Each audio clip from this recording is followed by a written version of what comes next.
Okay? The Associated Press. Like, we're not just talking about Al Jazeera. They've been murdering a shit ton of Palestinian journalists, okay? I believe 22, and even their family members, as a matter of fact. However, they've also blown up UN workers, UNRWA workers, UN workers in general, UN schools that are also used as shelters. CNN is on the ground from Israel's side. We can get some information on that front right now.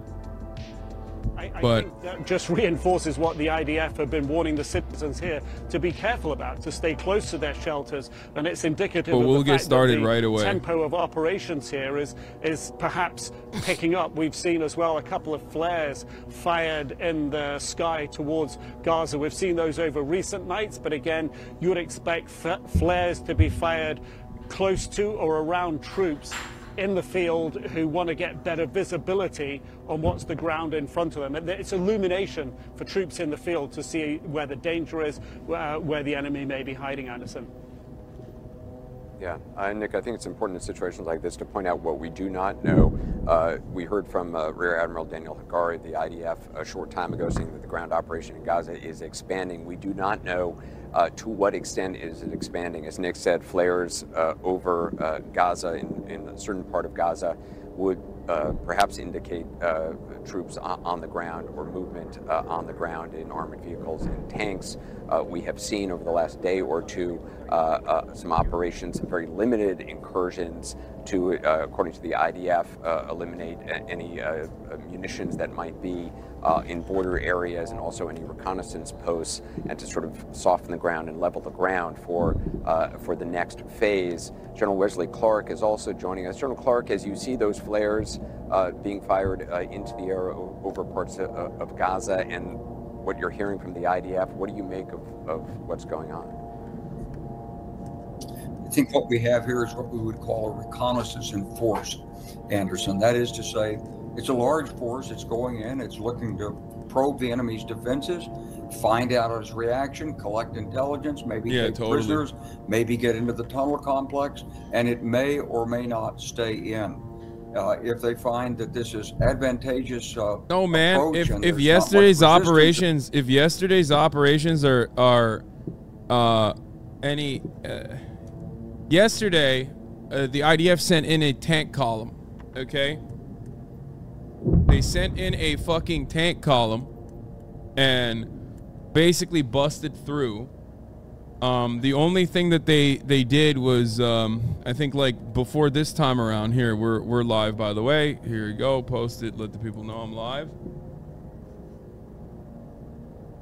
Have you known the news about Motaz is asking for an international protection in his IG? I did not see that, but I'm not shocked by that, considering the Israeli occupying forces' proclivity to assassinate journalists, 22 so far, and their family members if they don't assassinate the journalists directly. It's understandable that journalists in Gaza, the remaining ones who haven't been fucking killed, would want some level of assurance or international protection. I am talking to journalists who have contacts on the ground in Gaza, behind the scenes, and they are telling me that their WhatsApp messages are not going through, that they have no way of communicating with people that are currently on the ground. Okay? The internet is down. Comms are down. There's no information out of Gaza. It's just, this is done deliberately. They've shut off all matter of telecommunications coming out of Gaza, specifically so you don't know what is going on the ground. It's very difficult to get information right now. Isn't this Hasan covering breaking news? Yes, this is me covering breaking news. I love that that is what your main point of contention here is. It's not that like yeah, if it's a fucking mass shooting going on, I don't cover it. It's a little bit different when like an active ethnic cleansing campaign is occurring and I'm covering breaking news by giving you fucking CNN coverage on it. Are you that stupid that your immediate goal in this circumstance as a 15-month subscriber who's been in here for a year is like trying to win a fucking semantics argument. I've said it already. Take a fucking week off, stupid.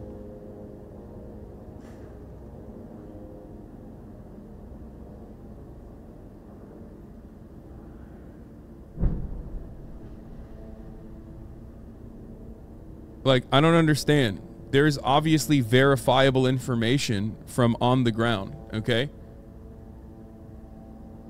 I'm not giving you casualty numbers right now that I just made up or some shit. It's ridiculous to be this fucking petty.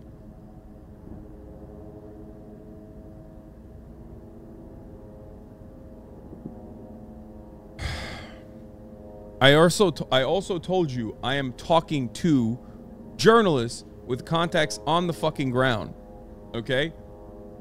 Who are saying that their communications are completely shut off. Like, they cannot get a single fucking piece of information from their contacts. When I talk about shit like this, I'm not talking out of my fucking ass, okay? If your goal is to try and derail me here and try to like I don't know, try to create some confusion on my coverage, if that's your main point of contention here, I don't know what to fucking tell you. Okay?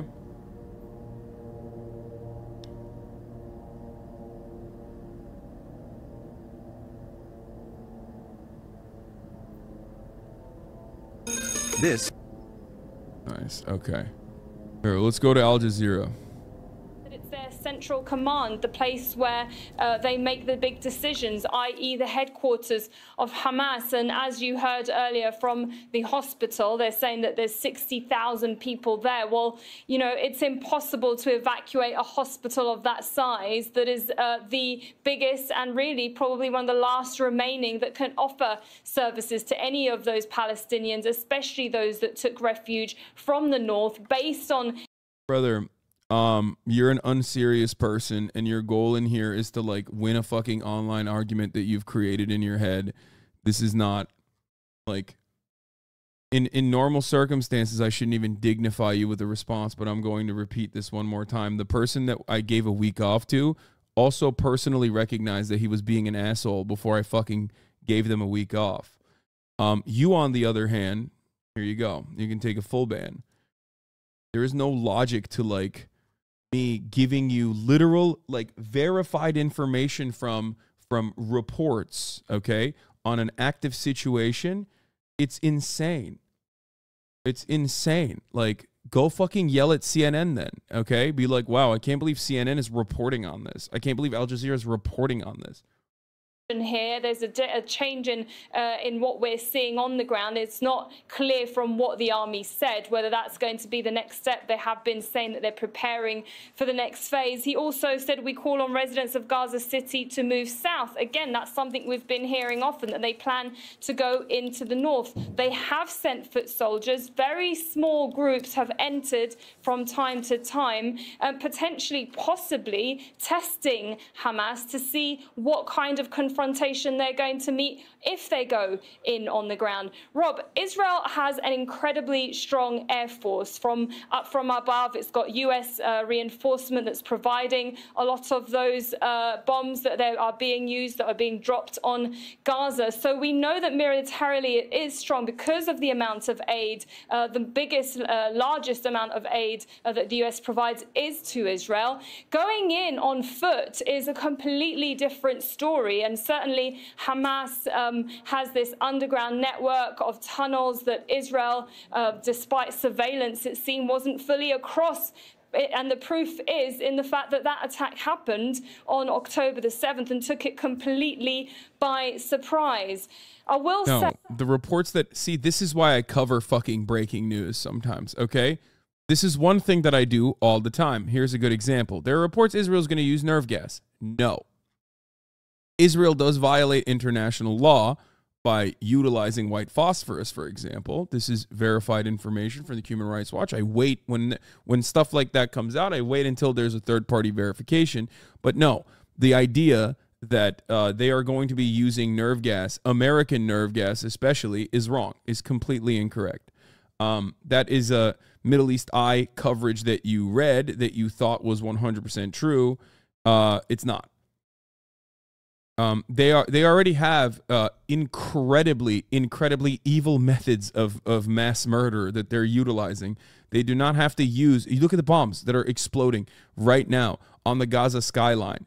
There's a reason why that skyline is fucking completely dark. These are all residential neighborhoods. Why are they completely dark? Because there's no fuel, because there's no electricity. Israel has shut off their fuel and electricity for the past 20 fucking days now. Israel has shut off their food for the past 20 days. Israel has shut off their water for the past 20 days. Okay? In 1948 couldn't return, and still the Palestinian generations that came after that are still not able to return. Sarah Khara talking to us in occupied East Jerusalem. Sarah, thank you very much indeed. Let's go to Charles Stratford, who's in Ramallah for us for the latest there. We're focusing on Gaza at the moment, but of course a lot has been happening in the West Bank over the last couple of weeks. Talk us through what the latest is, Charlie. Their incursion is from the northern side, okay? That's right, Rob. They're entering near the northern side here. This is according to the Clash report. Israeli sources citing Palestinian reports claim IDF tanks have started to enter the east of Beit Hanun in the north of the Gaza Strip. This is from literally right now. Okay. In that raid, of course, the Israelis don't go into these places and not come under fire themselves. We know that there are a lot of armed Palestinians in some of these areas as well. They call themselves the armed resistance, but 3 Palestinians killed there and at least 8 wounded, including 1 journalist. There were also clashes in various other places across the West Bank today. These are clashes that basically started as a result of youths throwing stones. That's a normal kind of Friday event, occurrence across the occupied Palestinian territory here. But of course, in the context of the war, things are a lot more difficult, a lot harsher. And according to the Palestinian Red Crescent, at least 71 people were wounded, 27 of them wounded by live fire. Israeli soldiers seemingly increasingly using live ammunition. Perhaps not unsurprising when we have heard in the last couple of days from the top Israeli commander in charge of operations here in the occupied West Bank, saying that the gloves were off now and that there would be a continuation of, in his words, raids to break terrorist nests. There have also been some demonstrations, quite a lot of demonstrations across the occupied West Bank today. Here in Ramallah, also in Hebron, and one that's south of Nablus. Perhaps safe to say that smaller than expected, and it's being speculated one of the reasons why is because of the increasing amount of Israeli military roadblocks peppering the road systems across the occupied territories here. You know, it's been bad for years, but again, as a result of the war, movement is a lot more restricted than it has been in previous times. And another reason is basically because people are afraid. People are scared to go out and protest, to demonstrate, whether in support of the people in Gaza or whether it be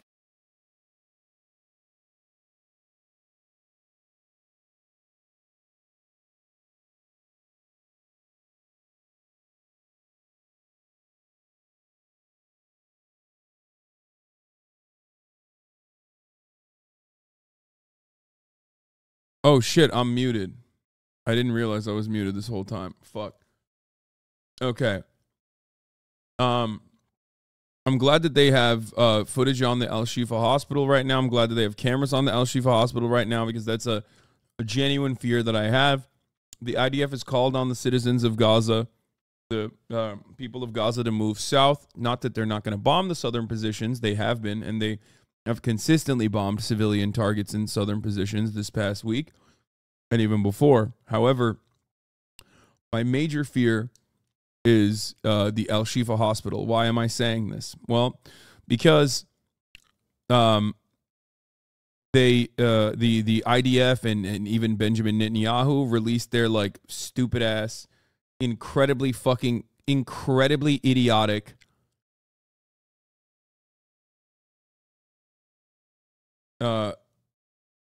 propaganda point saying like, oh, under the Al Shifa hospital is the Hamas headquarters. Now, this has been a rumor for a very long time, except the problem is you can't fucking bomb a goddamn hospital because you consider it to be the headquarters of Hamas underneath it. Now, obviously, Hamas does have a extensive tunnel network, okay? They have an extensive tunnel network. They do. Hold on. Let me see if I can find the original video. Oh, here it is. There's no audio on this, but I don't know why, but here it is. Hamas/ISIS is sick, says Benjamin Netanyahu. They turn hospitals into headquarters for their terror. We just released intelligence proving it. Here it is. The intelligence that they fucking prove is just an illustration.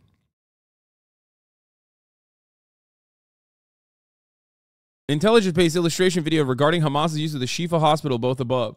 It's like all of their information is like this. Like every time they fucking post something like this, it's legitimately terrifying. Because guess what? I think it's a target that they're trying to justify before they fucking bomb it. That's what I'm afraid of. Now, obviously, we've seen this before. If you remember.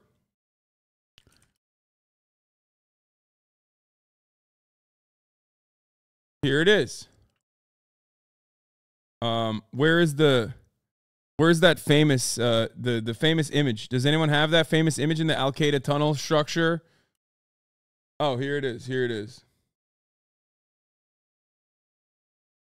I mean, this image is the same as this image, except it's worse. Here's bin Laden's mountain fortress. The complex of caves at Tora Bora is carved 1,150 feet into a 13,000 feet mountain and can accommodate up to 1,000 people. Now, let me explain something to you, okay? The difference is the fucking Tora Bora tunnel structure is inside of a goddamn mountain. It's not sitting on top of a hospital, okay?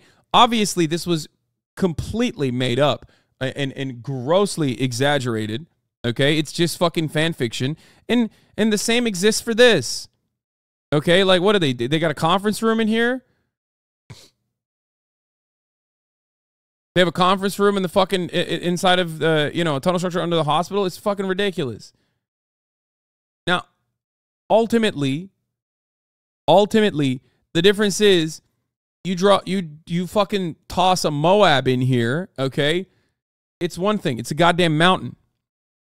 You do the same for the Al-Shifa hospital. You got surgeons, nurses, doctors, patients, babies and incubators on top of this fucking supposed Hamas underground complex.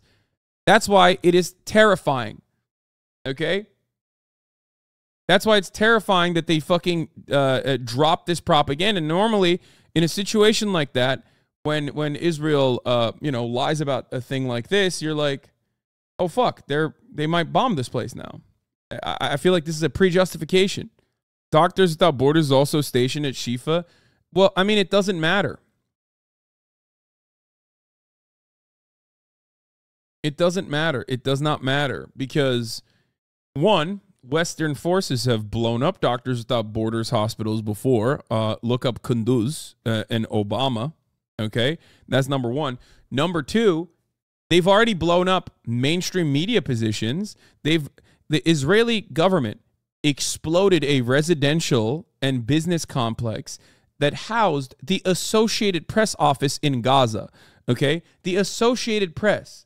Like, we're not just talking about Al Jazeera. They've been murdering a shit ton of Palestinian journalists, okay?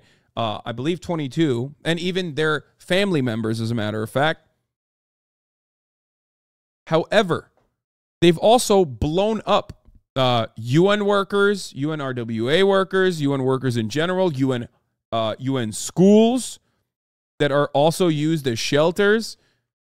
They've also blown up the Associated Press building, the building that the Associated Press was inside of, claiming that it was Hamas.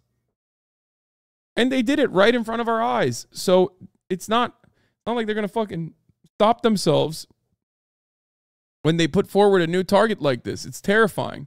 Legitimately fucking terrifying. And now, while we're having this conversation, they are, while we are having this conversation, they've cut off all comms and all information out of Gaza. Now, the problem is, yeah, I streamed during the AP bombing. We watched it happen in real time. Yes.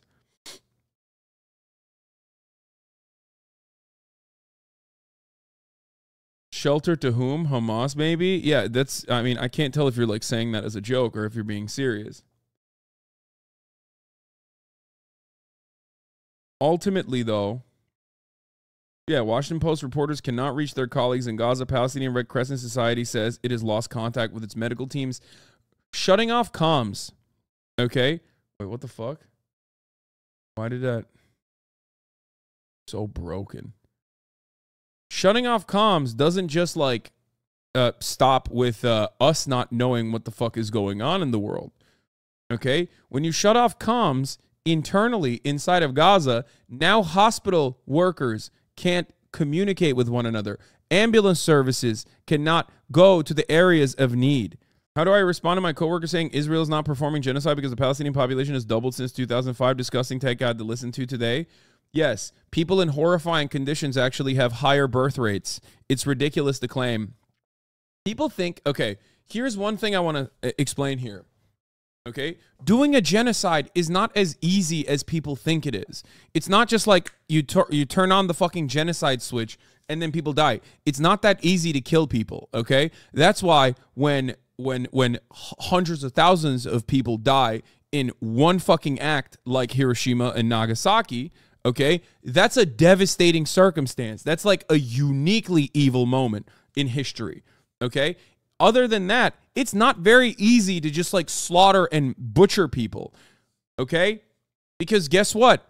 People inside of a fucking concentration camp still end up having children, okay? People still try to survive. They adapt to those gruesome conditions. So having your population increase while you are under horrifying circumstances does not change the reality that there is a butchering happening, okay? It's like, it's very, very silly to assume that it happens like overnight. The Holocaust is a great example of this as well. It didn't happen overnight. It didn't happen like, oh yeah, boom, clicked on the Holocaust button. It was an extensive period of continuously increasing the slaughter that occurred over the course of a decade almost. It doesn't happen overnight, and people don't understand that. If the murder rate is lower than the birth rate, then murder is okay. Exactly. Surely there would be some noticeable shift in the age of the population that would highlight the fact that genocide is still occurring despite an increase in population. Yeah, I don't know. I wonder if there's like any indication, like for example, I don't know, maybe the fact that the life expectancy in the Gaza Strip, literally like a couple miles off of this made-up artificial boundary, is 10 years younger, okay, than the life expectancy in Israel proper. How did that work? How did that happen? They literally live right there. That is the greatest indication, okay? Life expectancy being 10 years younger in the Gaza Strip than Israel proper, when they are literally right on top of one another, have the fucking same diet, or supposedly are supposed to have the same diet. There's no difference between the life expectancy of North Dakota and South Dakota, okay? And the proximity between North Dakota and South Dakota, especially along the border, is even larger than the proximity between fucking Gaza and Tel Aviv, okay? It's 50 miles. Or from the airstrikes, but limited Navy shells and western part of Gaza City and of the north. I'm running the 3-minute ad break now. Safwat, so when the Israeli military spokesman said just a few hours ago that he came up and spoke for the second time, in fact, said that they are expanding their ground operations, and now you seem to be reporting that there are some limited operations using tanks in the northern part of Gaza. Has there been any response from Al-Qassam brigades or anyone from Hamas to the comments that were made by the Israeli spokesman? We could see rockets that were fired from Gaza into southern Israel, and even those with long range fired into Tel Aviv and the central area of Israel. Still, the fighting groups are still able to mobilize, and work based on plans that they set in advance before the operations or the attack they carried out in October 7th. This is an indication that the Israelis are not hitting, as they said or claimed, the infrastructure of the fighting groups, since they are able to fire freely or whenever they want a long and short range of rockets towards Israel, and still the whole infrastructure which is underground, the tunnel network underground, are still able to prevent the Israelis from carrying out the ground operation.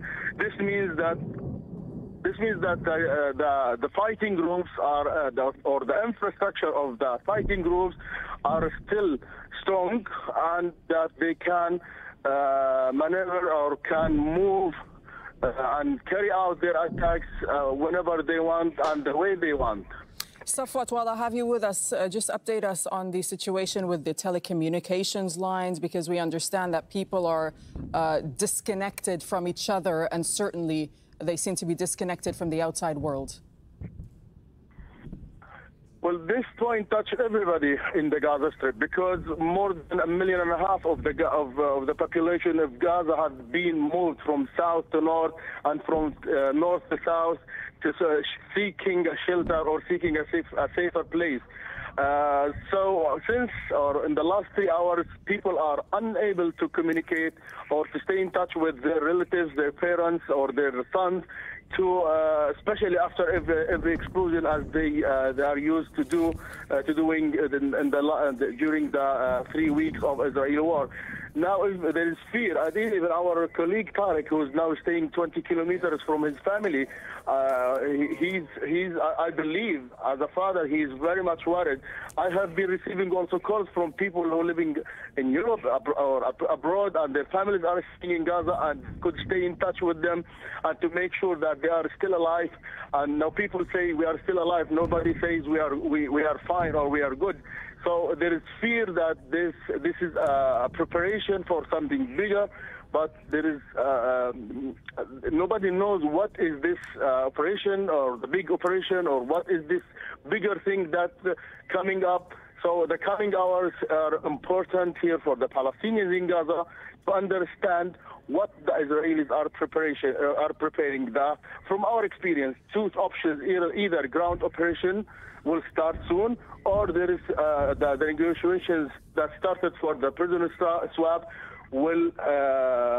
we will see the results in the coming hours. So these are the two options that we understood from our past experience. Okay, Safwat, we'll let you go for now. We thank you so much. That's Safwat Al-Kahlout reporting for us from Gaza. We are going to take you live to the United Nations. Look at this live picture right there.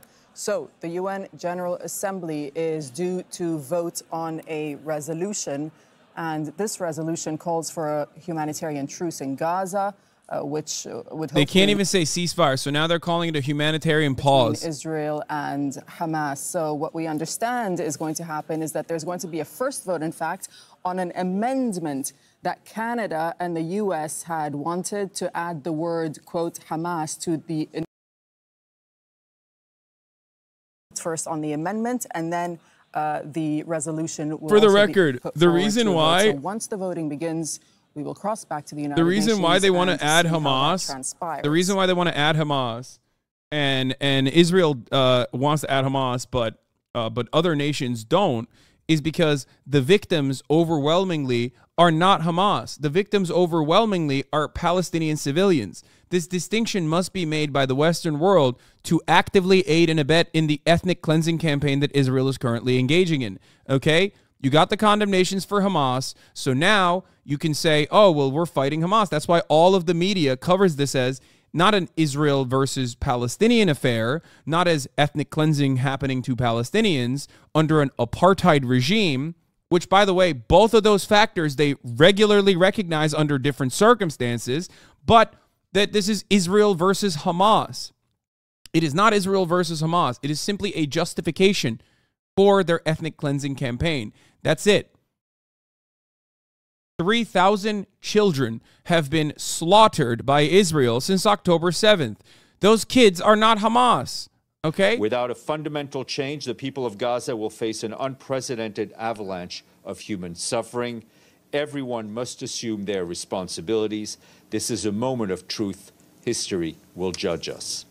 Well, we heard from the head of the government media office in Gaza, who spoke earlier at Al-Shifa hospital, and he strongly denied Israel's accusations that Hamas is using the hospital as a shield for its tunnels. The hospital compound is home to more than 60,000 displaced persons, thousands of victims, injured and patients, and thousands of medical crews, in addition to the relatives of the victims, along with the representatives of dozens of international media outlets. All this proves that the false allegation raised by the Israeli occupation forces are fabricated. They are targeting the medical facility that is providing make no mistake, do I believe that there are tunnels under the Al-Shifa hospital? Sure. I mean, there's tunnels under everything in Gaza, okay? Do I think that that is ample justification for bombing that hospital? Abso-fucking-lutely not, okay? Abso-fucking-lutely not. That is insane. And also, the tunnel structure is not as, like, in the way that they describe it, right? This is, they're claiming that the Hamas headquarters is under the Al-Shifa hospital is just a rumor, okay? It's just a fucking rumor that they're going along with. And it can be a very deadly rumor, knowing what we know about how Israel operates. The Assembly is called to order.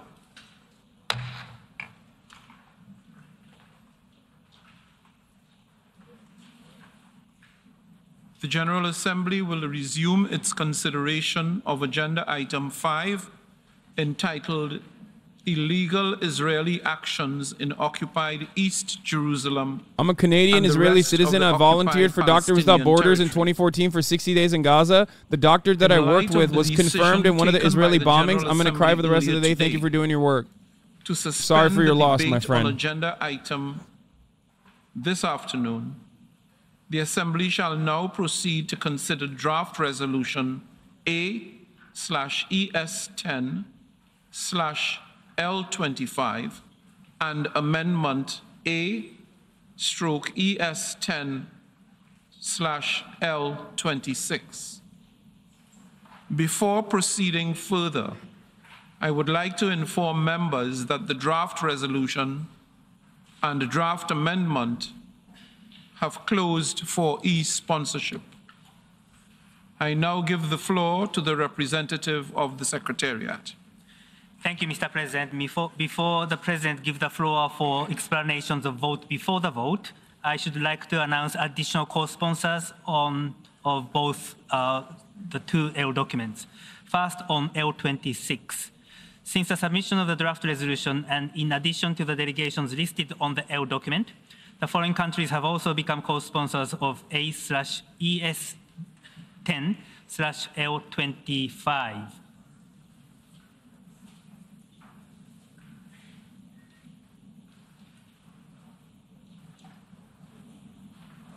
Bear with us.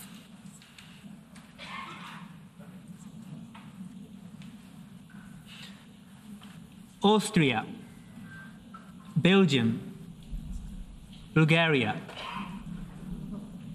No. Bear with us. Additional sponsors for L25. This is L25. Bahrain, L25 additional co-sponsors. Bahrain, Bangladesh, Belize, plurinational state of Bolivia, Botswana, Brunei Darussalam, Comoros, Cuba, Democratic People's Republic of Korea, Djibouti, Egypt, El Salvador, Indonesia, Iraq, Jordan. So those were original sponsors. I'm very sorry. Those were already on the L document. Additional co-sponsors are Azerbaijan, Bahamas, Chad, China, Gambia, Timor-Leste, and Uganda. Again, additional co-sponsors in addition to those on the L document are Azerbaijan, Bahamas, Chad, China, Gambia, Timor-Leste, and Uganda. If any other countries wish to co-sponsor L25... Okay, we'll move away from that for just a moment and get some analysis with our diplomatic editor, James Bays, who's here with us in Doha. So, James, just talk us through what we were just listening to and what we expect to happen. You're seeing how the General Assembly works, and it sometimes can be a little bit chaotic. We have two different things that are going to be put to the vote. We have the original draft resolution drawn up by the Arab group of countries at the United Nations, which is calling for an immediate, durable and sustained humanitarian truce. This is the resolution. What they've just done is go through the names, because some additional countries have said they want to sponsor this as well, and most notably China's added its name. Russia is already a sponsor, as is Turkey, as is a number of other key countries. That's the one resolution. Then there is an amendment. This is the amendment, which is also going to be voted on. This is an amendment that has been produced by Canada, and then we learnt a couple of hours ago that the US also are co-sponsoring this amendment. Now, why is there the amendment? We heard the US ambassador to the United Nations, Linda Thomas-Greenfield, said there were things that were missing from this resolution, and she said that was a clear condemnation of Hamas, naming Hamas, because Hamas is not named in the... They can't do anything. The UN can't do anything. The Security Council gets veto. America has veto power, Chad. The resolution also demands the safety, well-being and humane treatment of those captives being held. So those are the two votes we're going to see. It'll take some time, I think, the procedure. I think what we're also going to have, from what they've just said, is some additional some statements before... The reason why they're adding Hamas into the equation... Okay, the reason why they're, well, not for the General Assembly, but the reason why they want to add Hamas into the equation every single time is so they can at least have some semblance of legal justification for the ethnic cleansing campaign. That's why, like, while Israeli officials oftentimes let the mask slip and will routinely tell you what their major goals are, while you have a right-wing Israeli think tank that is close to Benjamin Netanyahu openly stating their plans to annex parts of Gaza, for example, simultaneously as like Benjamin Netanyahu saying that we're fighting against darkness and we are the children of the light or whatever the fuck, okay? The reason why they have to do this is so that there is at least some legal justification for the history books, okay? This does not change the reality that this is an ethnic cleansing campaign. It does not change the reality that Hamas sympathizer, oh, nice, dude. They murdered civilians, Hamas sympathizer. Brother, I despise the horrifying actions such as murdering civilians. I've seen the fucking videos from October 7th. They're shocking. They're terrifying. They're ruthless. This is also precisely the reason why I fucking hate what Israel is doing. Do you understand? The idea that you could just come in here and be like, Hamas sympathizer, they murdered civilians. I get that, but they started this battle? Really? Did they? When 700,000 Palestinians were displaced in 1948 by Irgun and Lehi and other standing Zionist military brigades that engaged in campaigns of mass slaughter and fucking mass rape, as a matter of fact? This battle? Yeah, this battle is your copium. Were you in a fucking coma until October 7th? Were you born up this battle? Your analysis is incorrect. And there is no actual historian or scholar or even like plenty of fucking people inside. No, you don't support Palestine. Suck my fucking cock, you stupid bitch. If you supported Palestinians, you wouldn't be coming in here to go, Hamas sympathizer, they murdered civilians, and act like Israel is not murdering infinitely more civilians now. Is it okay? Is it okay when Israel fucking drops bombs? Is that why? Is that why it makes you feel better about it? 3,000 children being ruthlessly slaughtered by Israeli munitions? That's okay though, right? Bro, I support Palestine, though. I'm Irish. I donate regularly. No, it's not. Suck my cock. Okay? You fucking bitch. I'm Irish. I donate regularly, he says. I don't give a fuck what you're saying. I don't give a fuck what you're donating to. First and foremost, your fucking forefathers fought against a colonial occupation as well. So suck my dick. You should at least look into your own goddamn history a little bit better. Okay? That's number one. That's number one. But that was justifiable, right? Why? Because, why? Is it because they're white? Is that why? Is it because perhaps that they're not Muslim? They're not Arab? Is that why? But not for terrorists. Yeah, dude, famously, the IRA wasn't considered terrorists. You know, they were considered, do you condemn the IRA? Do you condemn the IRA for its actions?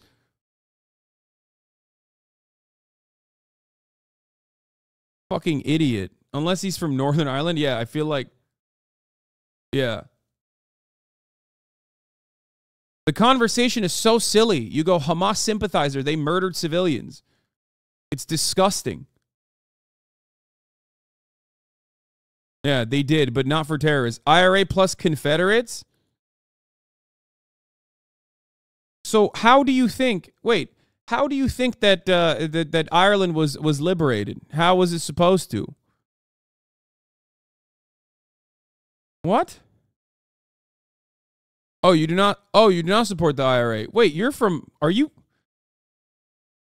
Wait, this is a troll 100% confirmed. I can't, there's no way he's comparing the IRA to Confederates because guess what? It doesn't fucking make sense because the other side, the brigades on the Northern Irish side were the ones who openly, Sons of Ulster, openly fucking hype the Confederate side. IRA became terrorists after this vote. Ah, shut the fuck up, dude. Okay, whatever. This guy has no fucking clue what he's talking about. Yeah.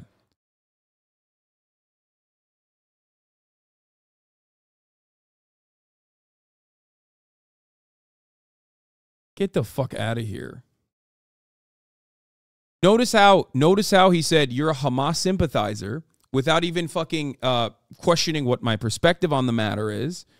And then also on top of that, he does not ever have to talk about the 7,000 murdered by Israel. He does not have to talk about the 3,000 children murdered by Israel so far. And this is before the ground operation tonight. Okay? Ridiculous. Ridiculous. Why? Because those are not actual humans. Those casualties can be denied. Those casualties can be hand waved away because they're simply enemy combatants or they just got in the fucking way.